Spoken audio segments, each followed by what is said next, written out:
On va repartir tout de suite devant la cour d'appel de Versailles où la décision, le délibéré est donc tombé. Amélie, quelle est la réponse à la question? Jean-Marie Le Pen conserve-t-il donc ce statut de président d'honneur?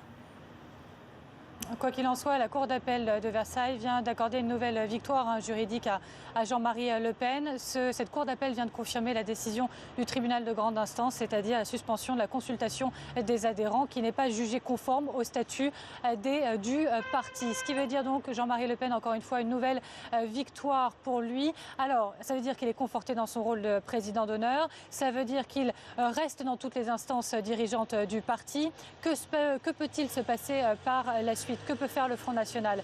Si malgré tout le FN veut suspendre et arrêter le statut de président d'honneur de Jean-Marie Le Pen, alors il doit convoquer un congrès physique. Le problème, c'est qu'il y a plus de 50 000 adhérents. Il faut pouvoir l'organiser. En combien de temps? Certains évoquent une assemblée assez rapide, mais en présence, pourquoi pas, de 2 000, 3 000 adhérents, les seuls qui se seraient mobilisés. L'autre question d'ordre plus politique, c'est que cette démarche viendrait certainement parasiter la campagne électorale des élections régionales. Il y a d'autres procédures possibles au sein du FN, des procédures disciplinaires afin d'exclure Jean-Marie Le Pen, mais c'était loin d'être la piste privilégiée. Certains aussi appellent à jouer la montre, à attendre de passer. Certains estiment que le signal politique majeur a été envoyé, c'est-à-dire que le FN et sa direction ont pris une distance médiatique par rapport à Jean-Marie Le Pen et qu'on peut désormais attendre que les élections passent afin d'organiser plus tard et plus sereinement un nouveau congrès. On attend maintenant de savoir quelle sera la décision du Front National. Je vous rappelle que Marine Le Pen pourrait décider malgré tout de dépouiller et de rendre public les votes